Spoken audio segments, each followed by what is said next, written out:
Bienvenidos al canal que le trae información que sí es del 2021. En este video le traeremos todo lo relacionado en cuestiones cristianas a los problemas que hay en Haití y Cuba, los conflictos que suceden al sur de México, la situación de los hermanos cristianos en la India y la crisis del COVID, y un gran descubrimiento arqueológico. Comenzamos. Diversas denominaciones evangélicas cubanas han emitido comunicados oficiales en los últimos días manifestando su posición a raíz de las inéditas protestas que estallaron el fin de semana en diferentes ciudades de la isla. Además, en las últimas horas se ha sabido de más casos de pastores y líderes religiosos que han sido detenidos en medio de una ola represiva desplegada por el régimen. Por ejemplo, la Liga Evangélica de Cuba hizo un llamado a las autoridades cubanas a escuchar la voz del pueblo y brindar soluciones sobre la base de la justicia y la paz. Además, pidieron a los miembros de su iglesia actuar de acuerdo a los principios bíblicos y a todos los cristianos cubanos a permanecer en oración por nuestra nación. La Liga Evangélica de Cuba, en su comunicado, se manifestó en rechazo a toda incitación a la violencia, así como cualquiera de sus manifestaciones y desde cualquier posición. Por su parte, el presidente de la Convención Bautista de Cuba Oriental, Josué Rodríguez, desde la ciudad de Santiago, llamó a toda la feligresía bautista a la cordura, que sean sabios y equilibrados en este momento de violencia que sufre el pueblo cubano, evitando las estancias excesivas fuera de lugar y cuidando las palabras en los diferentes temas de conversación en los que participaremos en estos días, además de hacer el llamado a la oración. De una manera más fuerte, el superintendente general de las Asambleas de Dios en Cuba, Moisés de Prada, publicó un video en la página de Facebook de su denominación en el que concuerda en que el pueblo cubano necesita ser escuchado. Por la desesperación, la crisis de medicamentos, de alimentos, la falta de expresión, diálogo, diáfano, transparente, ha llevado a un pueblo a levantar la voz y necesita ser escuchado. Además de demandar de manera enfática, estamos llamando al cese a la represión, estamos llamando al cese de las hostilidades, llamamos a las autoridades y al pueblo a la cordura. La violencia engendra violencia y los resultados son nefastos. Hay un caso de grave intolerancia religiosa en el municipio de San Cristóbal de las Casas en Chiapas, irónicamente el estado con mayor porcentaje de protestantes. En la comunidad de Misitol, desde principios del año 2021, el pastor Alejandro Jiménez Jiménez, junto a sus hijos, fueron expulsados de la comunidad por el grave delito de construir un templo cristiano. Tras esto, los pobladores han quemado 5 casas pertenecientes a la familia y los arrestaron para después liberarlos, pero con sus respectivas amenazas. Esta tensión se ha agravado en todo el semestre, debido al regreso a la comunidad de esta familia, por problemas en la salud de la madre del pastor. El 12 de julio volvieron a regresar, pero fueron recibidos a balazos, por lo que se escondieron en las montañas de la comunidad para resguardarse. El abogado y defensor de los derechos humanos, Esdras Alonso González, y dirigente de la congregación evangélica Alas de Águila Ejército de Dios, comentó a los reporteros que las autoridades no consideran que este problema sea preocupante, y lo peor de todo, hemos visto hasta policías protegiendo a los agresores. Entonces, tras esa situación, desde el día de ayer, se han juntado más de 200 personas ahí, muchos de ellos armados en contra de los evangélicos. Tienen rodeada la casa del pastor Alejandro Jiménez Jiménez. Y aun a pesar de que han denunciado a las autoridades, estas han hecho caso omiso de esta necesidad tan apremiante. Incluso responsabilizó a Miguel Ángel de los Santos, síndico del municipio de San Cristóbal de las Casas, de proteger a los agresores.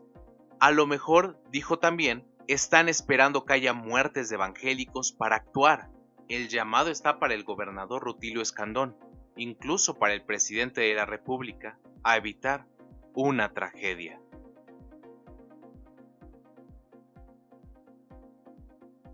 En una de las noticias más duras de lo que va del año, recordamos que el presidente de Haití, Jovenel Moïse, fue asesinado la madrugada del 7 de julio. Si bien hay muchos datos turbios acerca de este lamentable magnicidio, uno de los nombres de los principales sospechosos es un ciudadano haitiano estadounidense de 63 años, el cual es médico de profesión y un pastor cristiano. Estamos hablando de Christian Emmanuel Sanon.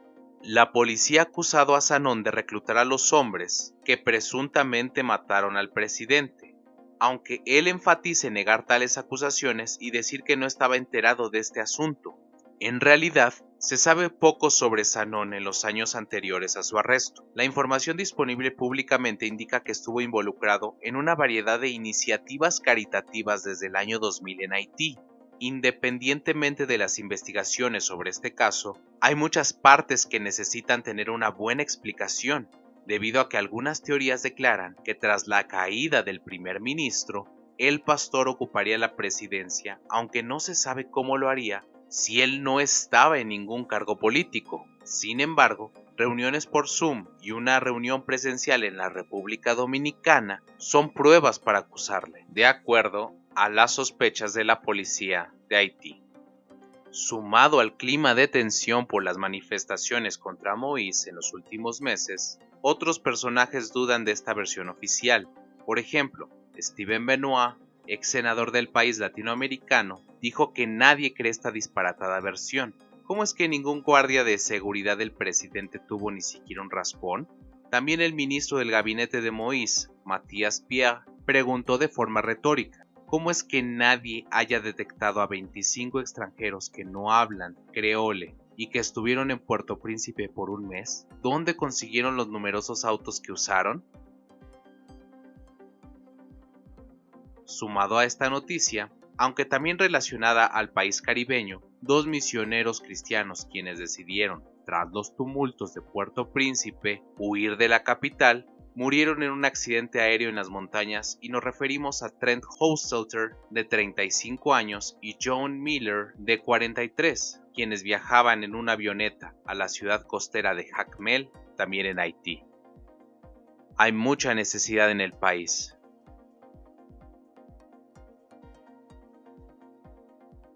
Desde hace algunos días, la Alianza Evangélica Mundial ha denunciado ante el Consejo de Derechos Humanos de las Naciones Unidas el ambiente de odio e intolerancia hacia las minorías religiosas en la India, y también ha identificado decenas de incidentes en los que se han difundido noticias falsas relacionadas con la población cristiana y con la musulmana del país, junto a la complicidad del gobierno indio. Pero ¿de qué tipo de eventos estamos hablando? Una evidente campaña de violencia e intimidación en plataformas de redes sociales, en las que turbas violentas agreden a cristianos y musulmanes para después subir los videos a las plataformas. ¿Pero qué alimentaría esto? Si bien los conflictos entre musulmanes, cristianos e hindúes están latentes incluso previamente a la independencia de la India, gracias a eventos como la pandemia se ha agravado la hostilidad.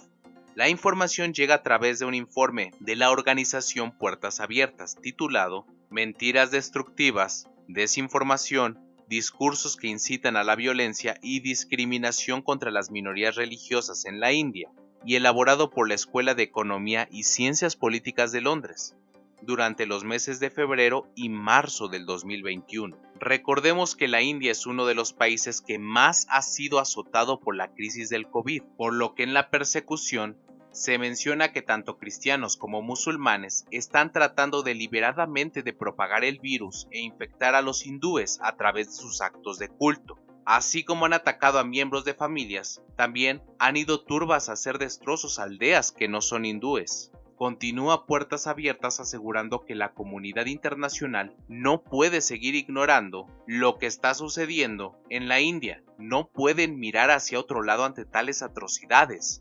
Ted Blake, quien dijo estas palabras y quien es director de la organización en España, pide que se investigue a fondo esta brutal y sistemática persecución contra las minorías religiosas.